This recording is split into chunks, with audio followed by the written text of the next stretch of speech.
पहले तो कहते थे पर्ची सरकार और अब तो शास्ती सरकार हो गई। मतलब सारे बिलों में ही आपने शास्ती सब जोड़ दिया। दंड जुर्माना जो भी था वो कोर्ट देता था, अब कोर्ट में जाने का आपने अधिकार ही खत्म कर दिया कोई व्यक्ति को। ये ब्यूरोक्रेसी को इतनी जो है वो देना, अधिकार शक्तियां देना, ये लोकतंत्र के लिए खतरनाक है, हम सब के लिए खतरनाक है। और मैं आपको बता रहा हूं, हम इन अधिकारियों के सामने मैं करेंगे, इसका कम कर दो, इसका पेनल्टी कम कर दो, और ये कम नहीं करेंगे। इसलिए एक लोकतांत्रिक चुनी हुई जनप्रतिनिधियों की जो सरकार होती है उसको अधिकारियों को बेलगाम नहीं करना चाहिए। इस पहले ही बेलगाम है, ये तो काबू ही नहीं आते हैं, अपनी मर्जी से करते हैं। अब आप देखिए राजस्थान वन अधिनियम 6 धाराओं में आपने संशोधन किया माननीय सभापति महोदय। क्या किया? 5-5 हजार की पेनल्टी, 25 हजार की पेनल्टी, 500 से 25,000। सर ये कौन सा तरीका है सर? एक व्यक्ति अगर कोई चरवाहा चला गया अपनी मवेशियों के लिए, कोई जाटी छांग ली, कोई छोटी मोटी लकड़ी को काम में ले ली और ले ली, आप 25-25 हजार रुपये, वो तो पूरी जिंदगी में नहीं कमा सकता, पूरे साल में 25,000 रुपये नहीं कमा सकता। तो मतलब आप कोर्ट का रास्ता भी बंद कर रहे हो, पेनल्टी भी कर रहे हो, और पेनल्टी को 50-50, 100 गुना बढ़ा रहे हो, और बढ़ाने के बाद में आप अधिकारियों को निरंकुश कर रहे हो कि तुम्हारी मर्जी है जो कर देना। वन मंत्री भी कुछ नहीं कर सकता, और वन विभाग का एक जो रेंजर है वो चाहे जैसे एडजस्टमेंट करता रहेगा। मैं समझता हूँ ये ठीक नहीं है। ये जो कंपाउंडिंग का जो आपने अधिकार दे दिया इसमें कि ले दे के निपटा लेना, ये तो ऐसे ही ले दे के ही निपटाते हैं। और करते क्या है, कौन सी आपकी हमारी कितनी मानते हैं?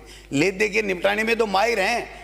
जितने भी अधिकारियों के खिलाफ एसीबी की कार्रवाई होती है ना, उसमें से 2% के खिलाफ भी परमिशन नहीं मिलती है, और हम एक दूसरे पे भाले फेंकते रहते हैं, तू जेल जाएगा, मैं जेल जाऊंगा, वो जेल चला जाएगा, ये चला जाएगा। कौन कहां? इनको जो निरंकुशता है इनकी अधिकारियों की, इसको कम करने के लिए ये हाउस के अंदर हमारे को डिस्कशन करना चाहिए और वैसे बिल पारित करनी चाहिए। ऊपर से आ गई पर्ची, करना ही करना है, अधिकारियों ने छाप दिया, दूसरे केंद्र के बिल को लेकर के कॉपी पेस्ट कर दिया, और हम यहाँ खड़ा करने लगे। सत्ता पक्ष के लोग भी इसके खिलाफ बोले हैं, फिर वापस लेंगे। ये प्रक्रिया ठीक नहीं है। तो राजस्थान वन अधिनियम की बात जो मैं निवेदन कर रहा हूं, ये एक तरीके से पूरी तरीके से ये शास्ती का जो लगा करके ब्यूरोक्रेसी पे जोड़ा गया है, नई धारा को जोड़ा गया है। पैसे जो शास्ती के बढ़ाए गए हैं, 500 से 25-25 हजार के बढ़ाए गए हैं, ये वन माफियाओं को वो देने के लिए बनाया गया है। अब आप देखिए सोलर वाले जाएंगे, बड़े बड़े उद्योगपति जाएंगे, माननीय सदस्य कह रहे थे, उनके क्या फर्क पड़ता है साहब? पैसे का तो कोई फर्क ही नहीं पड़ता। उनको तो ये होता है ना कि 1 महीने ये जेल के अंदर रहेगा, तब जाकर के उनके फर्क पड़ता है कि 1 महीने नहीं रहेगा। एक अमेरिका में केस चल रहा है एक बड़े उद्योगपति के, तो पूरी दिल्ली की सरकार हिली हुई है, वो उद्योगपति हिले हुए, नींद नहीं आ रही है, टेबलेट लेकर के नींद ले रहे हैं। तो जेल का डर अलग होता है। हमको लोग रोजाना कहते हैं जेल जाएगा, जेल जाएगा, हम नहीं डरते, वो अलग बात है, कोई डरता है वो अलग बात है। लेकिन मैं ये कहना चाहता हूं कि ये जुर्माना लगा करके आप तो मंत्री जी, आप तो न बोलो तो अच्छा है, अपना पूरा हो जाए काम। अब आप देखिए राजस्थान अधिकृत टेनेंसी एक्ट में, अब आप देखिए धारा 86 में आप संशोधन कर रहे हो, आप पैसे बढ़ा रहे हो। जो सद्भाविक कृषक होगा वो भी अगर उसको थोड़ी बहुत घरेलू आवश्यकता के लिए भी अगर लकड़ी की आवश्यकता होगी, तो वो भी उन अधिकारियों की कोप भाजन में उसका शिकार हो जाएगा, और उसको भी कहेंगे पैसे दे दे भैया। अब एक खेजड़ी का अगर कोई सूखा हुआ लकड़ी भी वो लाएगा, तो इन अधिकारियों की मेहरबानी होगी, वो अपने खेत का मालिक है, वो आदमी भी वो काम नहीं कर पाएगा। तो मैं समझता हूँ राजस्थान नौकायन विनियमन अधिनियम 1956 साहब, इसमें तो आपने जो काम किया है, 5,000 से सीधा बढ़ा करके शास्ति कर दी 50,000, और इसमें एक और कर दिया सभापति महोदय कि भू राजस्व से अगर कोई होगा तो उसकी वसूली होगी उस एक्ट के मुताबिक। इसका मतलब ये होगा कि उसकी पैसे वसूलने के लिए उसकी जमीन कुड़क होगी। एक मल्लाह, एक रोजगार करने वाला आदमी, नौका से अपना जीवन यापन करता है, गरीब आदमी, अगर उसकी कुड़क हो जाएगी, एक तरफ तो आपके संकल्प पत्र में है कि किसान की जमीन को कुड़क नहीं करेंगे चाहे कुछ भी हो जाए, किसान की भरपाई हम करेंगे, और एक तरफ आप छोटे से छोटा जो मजदूर है, एक नौका चला करके अपना परिवार का पेट पालता है, उसके लिए भी आपने भू राजस्व कानून के तहत कार्रवाई करने की बात कही है। तो ये बड़ी, इसमें भी क्या होता है सभापति महोदय कि एक बड़े ग्रुप होते हैं और एक छोटा आदमी होता है जो इंडिविजुअल नौका लेकर के अपना काम करता है। बड़े ग्रुप के तो आप वही पैसा उसके लिए पेनल्टी है, वही पैसा हमारे लिए गरीब के लिए पेनल्टी है, जबकि ये जो होना चाहिए ये उसके जो टर्नओवर है उसके आधार के ऊपर होना चाहिए। बड़े लोगों के खिलाफ बड़े कानून, बड़ी सजा होनी चाहिए और छोटे लोगों के लिए छोटी पेनल्टी होनी चाहिए, ये तो समझ में आता है। लेकिन सबको एक बाट से तोल दिया तो मैं समझता हूं कि जो नाज तोलते हैं उसी से सोना थोड़ी तोला जाता है। सोने का तो अलग होता है क्योंकि उसकी भाव अलग होती है। तो सोने और लोहे में जो फर्क है वो फर्क भी आपको करना चाहिए। मैं समझता हूं कि राजस्थान भंडारण अधिनियम 1958, इसमें भी साहब ये जो वेयर हाउस होते हैं ये बड़े बड़े उद्योगपतियों के होते हैं। अब बड़े बड़े उद्योगपतियों के लिए भी वही कानून आपने कर दिया और 50,000 रुपये 1,000 रुपये से लेकर के धारा 32 में आप प्रतिस्थापित करके कर रहे हो। आप इस तरीके से कैसे कर सकते हो, चाहे जैसे मर्जी है। लेकिन मैं ये कहना चाहता हूं कि ये पर्ची आ गई, आपकी मजबूरी हो गई होगी, लेकिन हमारी मजबूरी नहीं है।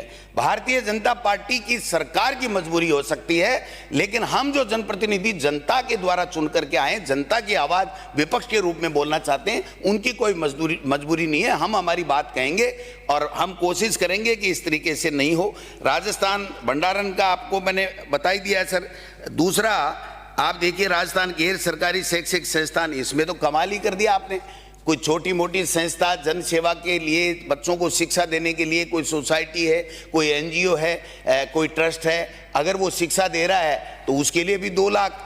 और ये जो बड़े बड़े यहाँ पर आप मंत्री जी को घुसने ही नहीं देते अंदर और कार्रवाई भी नहीं कर सकते, सीबीएसई करेगी, 2-2, 2.5-2, 3-3 लाख रुपए के एक बच्चे की पहली दूसरी तीसरी के लेते हैं, उनके लिए भी वही पेनल्टी। उनके पैसे का कोई मायना ही नहीं है। ये तो घुड़सवारी कराने के नाम से 2 लाख रुपए 5 लाख रुपए दो टर्म के ले लेते हैं, 2 दिन के ले लेते हैं। तो इनके लिए अलग प्रावधान होना चाहिए था। इसमें कम से कम छात्र संख्या और उसकी भावना, ट्रस्ट किस प्रकार से कॉमर्शियल काम कर रहा है, क्या कर रहा है, उसके हिसाब से इसको होना चाहिए।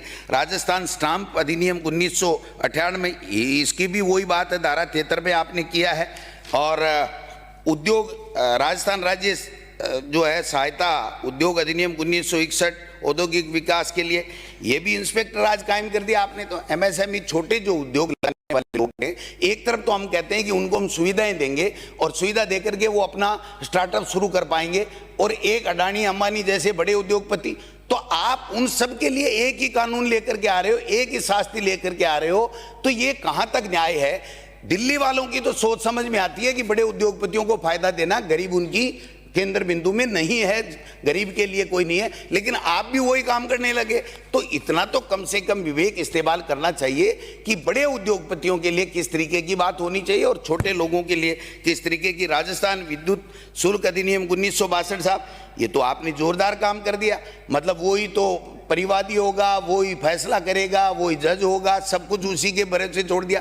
वैसे ही इनसे तो किसान परेशान है, और आपने फिर कर करके उसको कर दिया कि 25,000 50,000, पता नहीं इतने इतने पैसे कहाँ से किसान लाएंगे। गरीब अगर किसी ने छोटा मोटा लट्टू भी चास लिया और उसके अगर कोई बात है, पहले तो कोर्ट में जाकर के वो अपनी फरियाद तो कर सकता था।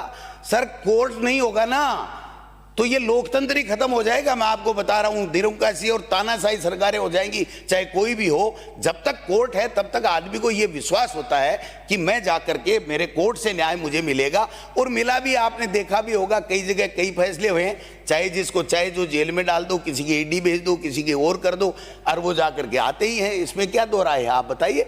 तो मतलब एक लाठी से आप नहीं हाँक सकते। आप भेड़ के बच्चे को भी उसी तरीके से मार रहे हो और भैंसे को भी वैसे मार रहे हो। भैंसे के दूध की बात नहीं कर रहा हूं मंत्री जी, मैं भैंस के दूध की बात नहीं कर रहा, मैं तो उसकी कह रहा हूं। राजस्थान नगर पालिका में तो सारा एक्ट में ये जो है वो ये पता नहीं कितने कर दिए।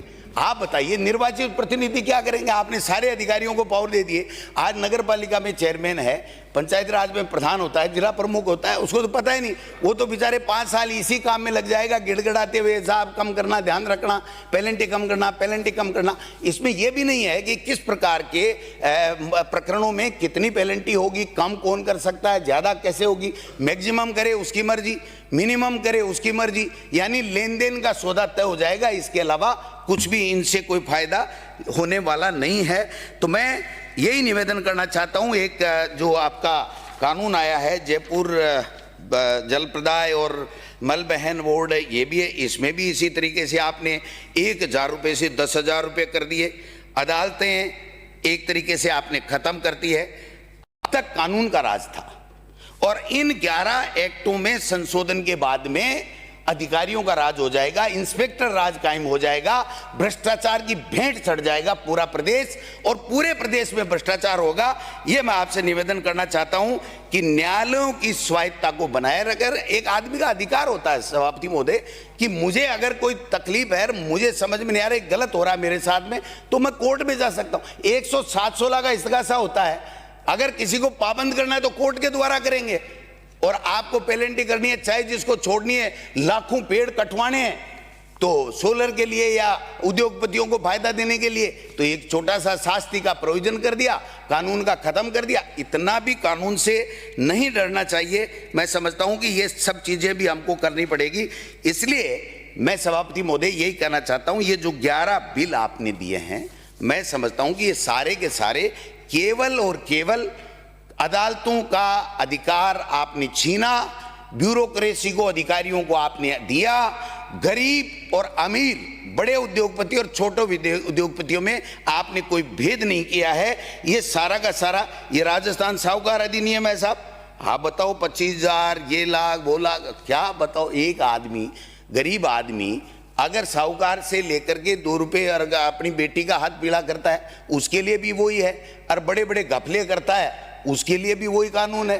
तो ये कोई अच्छी बात नहीं है कि आपने इस तरीके से कर दिया। लेकिन मैं समझता हूं कि हम विरोध भी करेंगे और हमारा समय आएगा जल्दी तो हम इसमें ठीक भी करेंगे। लेकिन आपकी मजबूरी हो गई है कि जो दिल्ली से पर्ची आई है वो पर्ची आपको पूरी करनी है। आपका अपना कोई विवेक इन 11 बिलों के अंदर संशोधन में जो लेकर के आए हो वो नहीं है। इसलिए मैं 6 महीने के लिए जनमत जानने के लिए इन सभी को लोगों की क्या राय आनी चाहिए।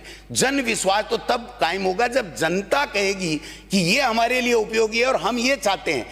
आप तो जनता की पसंद से बने ही नहीं, सरकार तो पर्ची से बनी है। राजनाथ सिंह जी ने पर्ची निकाली, वसुंधरा जी के हाथ से बनवाई। तो आप जनता के विश्वास की बात कर रहे हो, जनता के विश्वास की बात मत करो।